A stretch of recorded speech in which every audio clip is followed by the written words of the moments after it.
Olá, boa noite. Veja no Brasil TV. O nível do Guaíba fica estável desde a madrugada e deve começar a cair a partir de hoje. Violência em São Paulo.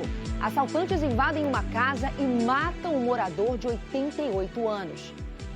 As ações da Petrobras despencam depois da troca no comando da empresa. E ainda, maio é o mês do combate à dor de cabeça, um problema que atinge quase 2/3 dos brasileiros. Quarta-feira, dia 15 de maio, agora no Brasil TV.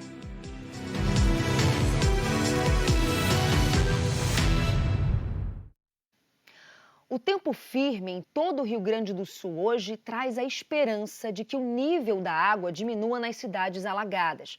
A tragédia já afeta mais de 2 milhões de gaúchos.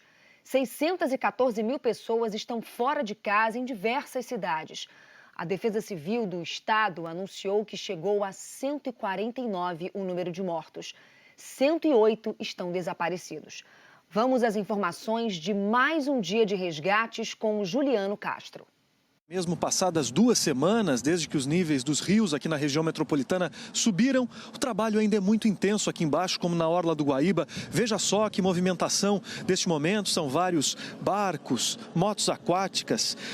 Todos eles são de autoridades e de voluntários e atuam tanto na busca de pessoas ilhadas, quanto na tarefa importante de levar mantimentos a moradores de cidades vizinhas e bairros de Porto Alegre, onde a água continua num nível bastante elevado. Você vê aí quanta gente trabalhando, né, nesse momento.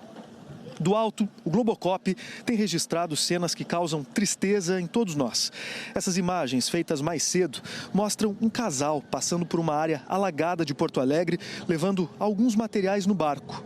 Em muitos pontos da capital, as embarcações são o único meio de transporte possível. Aqui no Guaíba, a última medição apontou que o nível da água está em 5,19 metros, são 2,19 metros acima da cota de inundação. Ao longo desses dias, nós temos falado muito aqui sobre a relação do aumento e da diminuição do nível do Guaíba com rios de todo o estado. Sempre que os rios sobem ou baixam, há uma variação e ela é de metros. Nós já mostramos pontos onde a água subiu 10, 15 metros, mas no Lago Guaíba, aqui essa variação, ela é de apenas centímetros. Nós conversamos nessa manhã com o hidrólogo da Universidade Federal do Rio Grande do Sul, Fernando Fã. Ele nos disse que isso acontece porque nas regiões como vales e serra há muitas montanhas. A água se acumula entre elas e as movimentações são grandes e rápidas. Já o nível do Guaíba sobe e desce em baixa intensidade porque está numa área plana e aberta. A água se espalha por toda essa área e também para dentro da cidade. Em Porto Alegre, o corredor humanitário, que funciona como via emergencial de acesso à capital, vai ganhar uma ampliação. O Léo Bartz traz os detalhes. A Prefeitura de Porto Alegre está ampliando o corredor humanitário que foi criado aqui no centro da capital, próximo à rodoviária, entre o Túnel da Conceição e a Avenida Castelo Branco. A ideia é que nesse trecho funcione como rota principal para o acesso de equipes de segurança, apoio e resgate e também a chegada de itens essenciais, como alimentos e também medicamentos na capital. De acordo com o secretário de Obras de Porto Alegre, André Flores, a ideia é que o novo trecho passe a operar ainda essa semana. Nos próximos dias deve estar pronto já a ampliação e nós buscamos dar tráfego contínuo nos dois sentidos, melhorando ainda mais o acesso à cidade ou diminuindo o impacto, que as cheias têm causado. Com a ampliação, a Prefeitura espera que o fluxo aumente e também facilite a ida e vinda de veículos para Porto Alegre. Nós também perguntamos ao secretário se existe a possibilidade de veículos comuns também utilizarem essa rota. Determinados horários, mas isso vai ficar a cargo da Autoridade de Trânsito de Porto Alegre, que é a Secretaria de Mobilidade, GPTC. De acordo com o secretário, a Prefeitura também analisa outros pontos da cidade onde corredores como esses possam ser criados. Se algum deles se demonstrar viável, nós estamos estudando, estamos buscando algumas outras alternativas. Gramado, na Serra Gaúcha, tem mais de 1.000 pessoas fora de casa por causa de rachaduras num bairro e também devido a deslizamentos na zona rural. A família da Francis improvisa o descanso no sofá. E as crianças brincam no salão paroquial São José Operário. Mas a angústia pelo futuro não passa. Nós estamos morando aqui. Ya esperando que nos dé pronta respuesta de regresar o si no podemos volver más a casa. Solo esperando. São 7 pessoas da família que vieram da Venezuela para tentar uma vida melhor na zona rural de Gramado. E há quase 2 semanas precisaram sair de casa. Ao todo, mais de 200 pessoas estão acolhidas em 3 abrigos em Gramado. A Vera conseguiu aconchego na casa da filha. Mesmo assim, todos os dias ela confere como está o local onde morava há 16 anos. É difícil deixar para trás a história de uma vida inteira. A nossa lenha que nós compramos para agora para o inverno está ali. Meus vasos, minhas mudinhas de planta, tudo mesmo ali. Toalha de banho, como a gente saiu, ficou. Assim como a Vera, mais de 800 pessoas estão na casa de parentes. Áreas de 3 bairros e 3 comunidades do interior de Gramado foram interditadas. No bairro Piratini, essa rua começou a ter rachaduras até que a estrutura cedeu. Casas próximas estão condenadas e os moradores tiveram que sair. Na zona rural, 7 pessoas morreram depois de deslizamentos de terra no começo do mês. E quando a gente tem eventos extremos de muita chuva num curto período, a tendência é que esse solo ele tenha algumas rupturas. E essas rupturas acabam ocasionando aquilo que tem sido acompanhado no bairro Piratini, naquelas 3 ruas. O solo faz essa movimentação de romper e as fissuras começam a abrir. E as edificações, toda a infraestrutura começa a mover. A Prefeitura de Gramado disse que já mapeou cerca de 150 pontos com problemas por causa do excesso de chuva e criou um grupo de trabalho para monitorar as áreas de risco. Mas ainda não sabe o destino das famílias que tiveram que sair de ruas interditadas como essa. Algumas terão direito ao aluguel social, a gente já tem uma legislação específica no município relativa a isso. E as demais situações que envolvem casas danificadas, que talvez as pessoas não possam mais retornar para as suas residências, a gente está analisando essas situações jurídicas para poder encontrar o melhor caminho para auxiliar as pessoas nesse momento. O centro de Gramado e a estrutura dos parques não foram afetados pelos desmoronamentos. Hotéis e restaurantes têm feito um apelo para que os turistas não cancelem e sim remarquem suas viagens. Precisamos realmente de ajuda de todos os lados para que possamos, em um futuro breve, poder recuperar a nossa estrutura de estradas. Nós dependemos de voltar a trabalhar para ajudar o nosso estado e o nosso povo a se recuperar economicamente. A Marinha emitiu um alerta para ressaca no litoral paulista. Ondas de até 3 metros podem atingir praias de Santos até Campos dos Goytacazes, no norte do Rio de Janeiro. O Mozart Dias está em Santos e traz os detalhes. De acordo com o Serviço de Meteorologia da Marinha, começa amanhã e vai até o próximo sábado. Previsão de ondas de até 3 metros atingindo aqui o litoral paulista e também o litoral fluminense até Campos dos Goytacazes. De acordo com a Marinha, as ondas vão mudar de direção. Será direção sudoeste a sul. E esse alerta da Marinha também ressalta a importância de navegantes, pescadores e também praticantes de esportes náuticos estarem atentos, consultarem os avisos de mau tempo antes de ingressarem ao mar. Isso é muito importante, está em destaque no aviso da Marinha. Então, previsão de ondas de até 3 metros começa amanhã, de acordo com esse serviço meteorológico da Marinha, e vai até o próximo sábado, dia 18 de maio. E também tem influência no clima. Aqui no litoral paulista, em Santos, hoje, clima muito chuvoso e vai ter uma mudança no clima. Amanhã fica nublado, na próxima sexta o sol abre, mas no sábado também, de acordo com a meteorologia, é que volte a chover aqui no litoral paulista. A polícia ainda não encontrou os assaltantes que mataram um homem de 88 anos durante um assalto no bairro na Zona Sul de São Paulo. Esse homem foi amarrado e espancado dentro de casa. 00:30 desta quarta-feira. Repare nesses 2 rapazes que caminham tranquilamente pela rua Najib Thanos Gastim, no Cursino, zona sul da cidade. Os 2 que vestem roupas de frio, escuras, capuz e boné. Chegam nessa casa e começam a olhar detalhadamente para o portão. Do outro lado da rua, eles apontam para a fachada da residência, como se estivessem planejando algo, e vão embora. 2 minutos depois, a dupla volta, mas acompanhada de outros 3 rapazes. A câmera de segurança não mostra, mas nesse momento, segundo a polícia, parte da quadrilha invade a residência enquanto um homem fica na calçada. Os criminosos escalaram o portão de uma casa vizinha e entraram na casa. Eles procuravam por joias e dinheiro.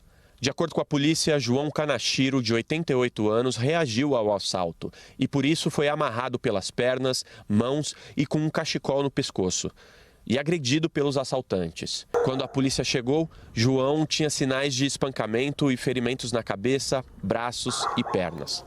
Houve uma tentativa de reanimá-lo, mas ele não resistiu.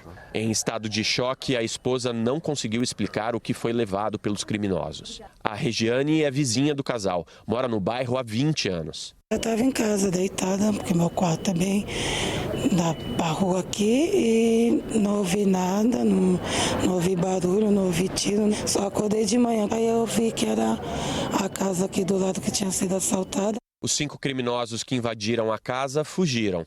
O caso foi registrado como latrocínio, roubo seguido de morte, e será investigado pelo DHPP, Departamento Estadual de Homicídios e Proteção à Pessoa. No primeiro trimestre, em 2023, a capital registrou 7 casos de latrocínio. No mesmo período desse ano, foram 17, ou seja, um aumento de 142%. Tem bastante assalto. Vejo muita reclamação de assalto. Roubo de celular, motoqueiro que pega nos pontos. Aqui a segurança é crítica. A gente fica triste e preocupada, né? Porque a gente também tem família. Um novo vídeo obtido pelo G1 mostra o empresário Fernando Sastre Filho momentos antes da batida que causou a morte de um motorista de aplicativo. Esse vídeo foi feito por Juliana de Toledo Simões, namorada de Marcos Rocha, que estava no carro ao lado de Fernando Sastre. Ao final da gravação, o Fernando fecha a porta e eles estavam em frente à casa de pôquer, onde o empresário passou parte da noite com a namorada e o casal de amigos. Depois disso, Fernando Sastre saiu dirigindo. A perícia apontou que ele passou a mais de 150 km por hora na Avenida Salim Farah Maluf e, segundos depois, bateu no carro dirigido por Ornaldo da Silva Viana, que morreu. O novo vídeo de Fernando Sastre foi entregue ao Ministério Público e a gente vai ver agora esse trecho na íntegra. Apanhar? Vamos jogar sinuca. Vamos o quê, Fernanda? Jogar sinuca. Vai. Não, você vai sozinho, tchau, eu vou embora com eles. O G1 entrou em contato com as defesas de Fernando e a namorada Giovana, mas ainda não teve resposta. No Rio de Janeiro, a Delegacia de Homicídios investiga de onde partiu o tiro que matou um homem numa tentativa de assalto na Zona Norte. Segundo testemunhas, Juliano Soares foi atingido num confronto entre assaltantes e policiais militares que reagiram. A esposa de Juliano Bonson Soares estava inconsolável. Ela esteve hoje de manhã no IML, junto com amigos de trabalho de Juliano, para liberar o corpo. Abalados, não quiseram gravar entrevista. Essas imagens mostram o momento em que Juliano foi abordado por bandidos que chegaram numa moto. A vítima passava de moto pelo cruzamento da Avenida Paulo de Fronten com a Barão de Itapajipe, no Rio Comprido, na zona central do Rio, por volta das 8h30 da noite, quando tudo aconteceu. Durante a tentativa de assalto, policiais militares atiraram. Juliano acabou sendo baleado e morreu no local. Os bandidos conseguiram fugir e deixaram as motos para trás. Esse vídeo, gravado logo depois da tentativa de assalto, mostra o homem caído no chão, 2 motos na rua e policiais militares no local. A Delegacia de Homicídios da capital investiga a morte de Juliano e apura quem fez o disparo que atingiu a vítima. As armas dos policiais militares envolvidos foram apreendidos para a perícia. Juliano Bonson Soares era do Rio Grande do Sul e veio trabalhar no Rio como gerente de TI há 1 ano e meio.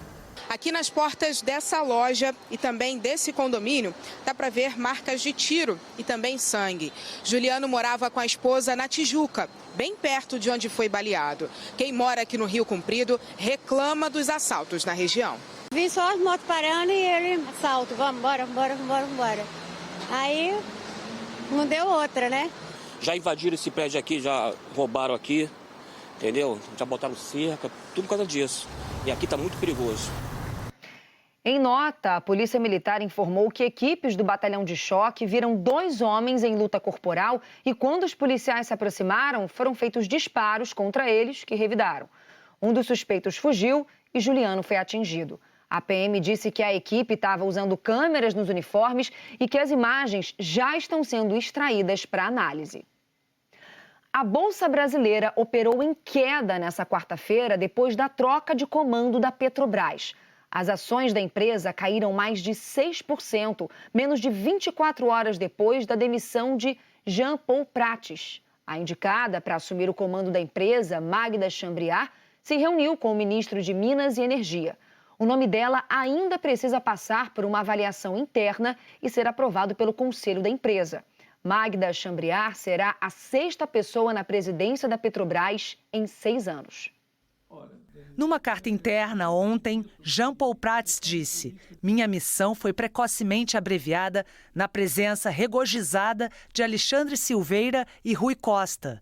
Não creio que haja chance de reconsideração. Jean Paul Prates e os 2 ministros, Alexandre Silveira, de Minas e Energia, e Rui Costa, da Casa Civil, divergiam sobre os rumos da Petrobras. Os atritos aumentaram em março, quando o Conselho de Administração da empresa decidiu suspender o pagamento de dividendos extraordinários. Prates defendia distribuir metade do valor e reter metade.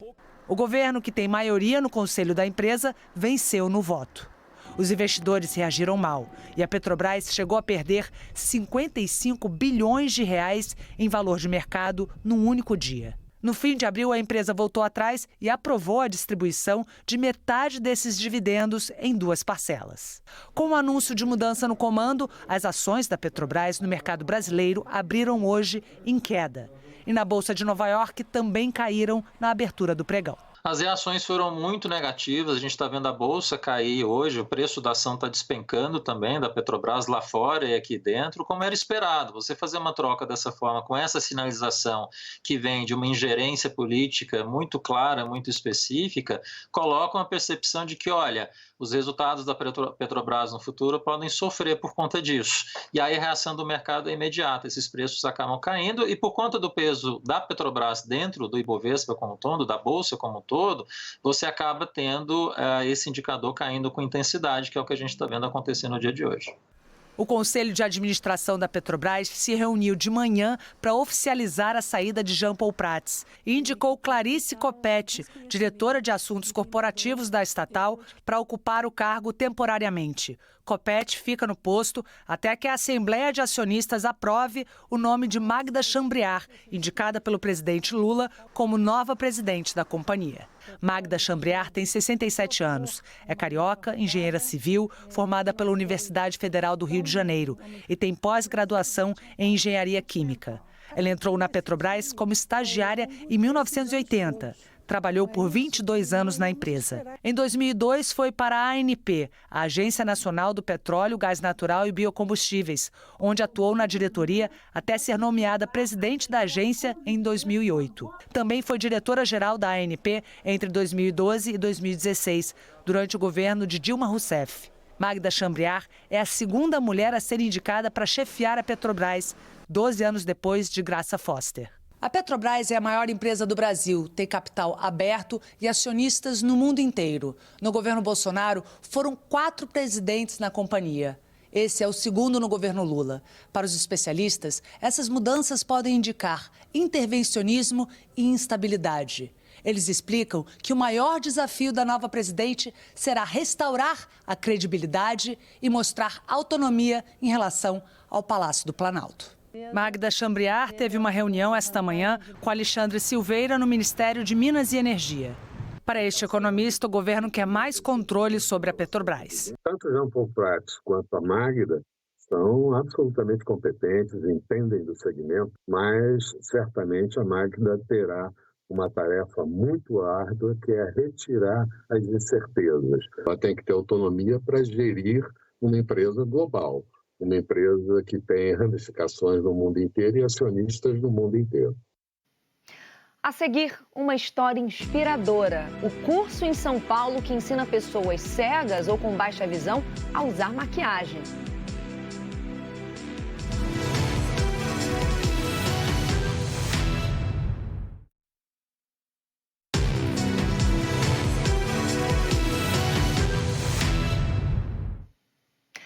Brasil TV de volta falando sobre dor de cabeça, porque esse mês é o mês da conscientização da dor de cabeça. Segundo a Sociedade Brasileira de Cefaleia, cerca de 140 milhões de brasileiros sofrem com esse problema no país. A dor de cabeça é uma das doenças mais relatadas aos médicos nos consultórios. Ela pode ter vários motivos, como problemas com o sono, com a alimentação, o estresse do dia a dia. E quando a dor de cabeça é a própria doença, é chamada de enxaqueca. Ela é debilitante e, em 90% dos casos, vem acompanhada de náuseas, sensibilidade à luz e ao barulho, tonturas. Ela pode ser episódica, que é aquela que não surge com frequência, ou pode ser crônica, quando ocorre em mais de 15 dias por mês. A crônica atinge de 2 a 3% da população. Em todos os casos, é preciso ficar atento, porque ela pode estar relacionada com outras doenças, algumas graves, como aneurismas e tumores. E quem tem enxaqueca mais de 3 dias por mês, há mais de 3 meses, segundo a Sociedade Brasileira de Cefaleia, deve procurar atendimento e não se medicar sozinho. A gente sabe que você pode usar o melhor remédio que tem de enxaqueca, que isso não vai ser unicamente a solução dos problemas, tá? Precisa ter mudança do estilo de vida. Então você precisa cuidar da sua saúde do sono, saúde mental, então transtornos de ansiedade e depressão são muito frequentes também junto com os pacientes que sofrem de enxaqueca, e também o sedentarismo, né? Então a gente sabe que a prática regular de atividade física tem como papel a neuromodulação de dor. Isso é importante para qualquer tipo de dor crônica. Quais sentidos você usa para se maquiar? Já parou para pensar que tem muito tato, olfato, além da visão? Um curso de maquiagem para pessoas com deficiência visual em São Paulo é um ótimo exemplo disso e também ajuda a resgatar a autoestima e a autonomia dessas pessoas. A Mariana Aldano acompanhou uma aula. O toque é muito bom, ele cobre a pele muito bem, deixa a pele muito macia, é muito gostoso de passar. O cheiro. Uma delícia, uma fragrância assim, bem suave, nada forte, assim, uma leveza, né? Traz uma leveza. Este é um curso de maquiagem para pessoas cegas ou com baixa visão na Fundação Dorina Novil para cegos na Vila Mariana. Antes de começar as aulas, a Andréia não arriscava passar nenhum batonzinho. A gente fica muito preocupada se não está exagerando, se não passou no local indevido. Eu tenho me sentido mais à vontade em usar cores mesmo. Hoje o Marcos está como professor. No dia a dia, ele é um maquiador premiadíssimo, com mais de 30 anos de experiência. Mas ele não abre mão de fazer esse trabalho totalmente voluntário, totalmente do coração. E já são 17 anos. Eu tinha uma vizinha, ela uma mulher cega. Aí um dia ela virou para mim e perguntou: meu batom tá certo? Aí eu olhei para ela: tá lindo o seu batom. Você sabia que eu sou maquiador? Ela me pediu para dar um curso para ela de automaquiagem, dei. Depois ela indicou para as amigas, montamos uma turma. Então eu queria, de algum jeito, com a minha profissão, deixar o dia dessas pessoas um pouquinho mais feliz. E eu acho que rola. Faz um ano que a Beatriz perdeu a visão. Ela está em um processo de se conhecer de novo. E a maquiagem tem ajudado nesse reencontro com ela mesma. Você gosta mais de um tonzinho neutro ou gosta mais de uma cor mais passe? Depende do dia. Quando eu acordo meio piriguete, eu passo uma cor bem forte. Aí tem dia que eu acordo a Bia, tem que ser mais neutra. Depende do estado do espírito. Com a deficiência visual, as alunas não têm controle sobre o que elas podem enxergar. Mas com a maquiagem, elas podem ter controle sobre a forma que querem ser vistas. É vaidade, sim, é beleza, sim, mas é também uma ferramenta de inclusão. O blush tá lindo, meninas. A maquiagem, ela é para além da estética. Além de ficar bonita externo, eu resgato internamente quem é essa pessoa, a sua identidade, os seus desejos, as suas vontades e a sua autoestima. As caixas de alguns produtos de beleza vêm com a descrição em braille. Palete de sombras, uma paleta de sombras. Mas as marcas que trazem elementos que permitem a autonomia do deficiente visual ainda são minoria. Bom, seria todas, né? Porque aí você tem mais você consegue escolher a sua favorita, enfim, sem necessariamente ter o tempo todo que precisar de ajuda. Essa é só a terceira aula e as meninas já estão assim. Base, corretivo, batom, sombra, blush. Esse combo já é mais do que suficiente para elas ficarem ainda mais confiantes e lindas. Você começa a se olhar por dentro, né? A sua autoestima, você começa a entender que não é porque perdemos a visão, não temos uma autonomia, né? De se cuidar. Que projeto incrível, né? O Brasil TV fica por aqui. Outras notícias logo mais no Jornal Nacional, hoje mais cedo, hein? Às 7h40 da noite, hora de Brasília. Uma ótima noite e até amanhã. Tchau, tchau.